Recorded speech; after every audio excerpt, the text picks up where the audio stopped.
External threat, two words that have defined every attack, every strike carried out by Israel in the last 3 years alone. The justification has been the same, whether it is Gaza, Lebanon, Iran, and even Syria.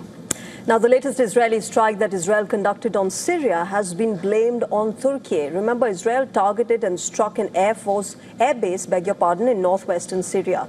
The strike caused damage to infrastructure, but there have been no casualties. The Israeli Prime Minister Benjamin Netanyahu's office said that Syria was close to breaching a security understanding with Israel. According to Israel, Syria allowed Turkish troops to deploy at the targeted airbase. Israel says it had repeatedly warned Syria against such a move, saying the deployment could pose a security threat to Israel. Turkey has strongly rejected Israel's justification for the strikes. The Turkish government accused Israel of trying to justify what it called unlawful attacks on Syria. Turkey also said the strikes violated Syria's sovereignty and territorial integrity. Turkey has become one of the most important partners for Syria post-2024. Turkey has developed close ties with Syria's new government and has been involved in military cooperation and reconstruction. On the other hand, Israel has carried out hundreds of strikes in Syria since the fall of Bashar al-Assad and the takeover by Ahmad al-Shara. As far as Turkey and Israel are concerned, both countries' cold ties with each other are well known, especially since Turkish leader Recep Tayyip Erdogan has been vocally very critical of Israeli actions in Gaza for years now. Israel's attack has prompted a response from the United States as well. The American envoy to Syria, Tom Barrack, has criticized Israel, saying, and I quote him, "The attacks constitute an unnecessary escalation that does not advance regional stability. We encourage all parties to prioritize logical discourse over further military incidents." A key question arises here. Is Netanyahu looking to open another war front amid election season in Israel? Because a tussle with Turkey may bring in a new external threat. And this is what the Prime Minister has been saying for quite a while now. We saw that in Iran, we saw that in Gaza, and now we're seeing it in Syria. What will happen if these attacks are not, controlled? That's right. And remember, Israel has also struck South Lebanon a few days ago, killing several people. The IDF has claimed it was an attack on Hezbollah commanders. The strike came as a major truce violation amid efforts by America and Lebanon's presidency to negotiate lasting peace. Then there is, of course, the stalemate on Gaza and fresh strikes on the Strip by the IDF that has killed 6 people and wounded 14 others in the latest. Israeli forces claim that the strike targeted Hamas commanders and other militants planning attacks against Israeli troops. The IDF also said that one of its targets was a Hamas commander who was part of the October 7, 2023 attack on Israel. Now, this strike comes just a day after U.S. Special Envoy and son-in-law to President Trump, Jared Kushner, met with Benjamin Netanyahu. While Kushner described it as a good meeting, a report in Israeli media says that both leaders had a dispute. And the reason was Bibi's insistence to continue attacks on Gaza, and this despite a so-called ceasefire in place, which has already been violated numerous times.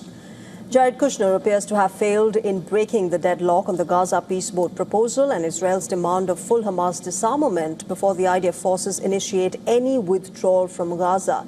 And so we circle back to the same question. With so many fronts open and multi-pronged attacks by Israel, which part of the country's electorate is Netanyahu really trying to appease? And will he succeed politically? Well, let's ask that question to our correspondent Elijah J. Magnier. Is a war correspondent and also analyst, is now joining us live on this broadcast. Mr. Magnier, it's good to see you. Who or what can stop Israel and this tug of always thwarting external threats? Is that giving the state the liberty to strike whoever they please without any repercussions? Thank you for having me. Yes, indeed. When there is no accountability, Israel can do everything. Now, you have provided a lot of information in both of your presentation, and you said many things about the Israeli elections. And Donald Trump said it repeatedly, talk to me after the Israeli elections, because he understands that actually Benjamin Netanyahu is not ready to de-escalate on any front. You mentioned Gaza, So far, the Israelis said they've killed more or less 40,000 of Hamas, and they all accuse of participating on the 7th of October, which is nonsensical, of course. In Lebanon, it's the same, continue bombing Lebanon. Now he's moving to Syria and trying to really provoke Turkey, but Turkey is not going to be provoked because it understands that the Likud party and all the far-right wings in the Israeli government now, the only visit card is to attack either in the West Bank, Gaza, Lebanon, or Syria, because Iran is now a frozen front for the Israelis, thanks to the Americans. Who can stop Benjamin Netanyahu at the moment? Nobody. In Gaza, he has rejected the 15 points stated by the United States. And in Lebanon, he rejected again to stop bombing.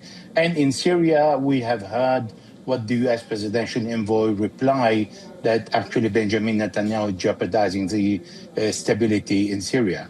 Mr. Magnia, this is what I was coming to next. On this very show, you and I have spoken about how there have been completely different approaches taken by Donald Trump and Benjamin Netanyahu as far as the war is concerned, vis-a-vis their domestic elections that are coming up. As far as Syria is concerned, the same kind of contradictory approach comes here as well between the two leaders. Donald Trump had once asked the Syrian leader, Ahmad al-Shara, for help. He had refused, while Benjamin Netanyahu doesn't really want a stable Syria, isn't it?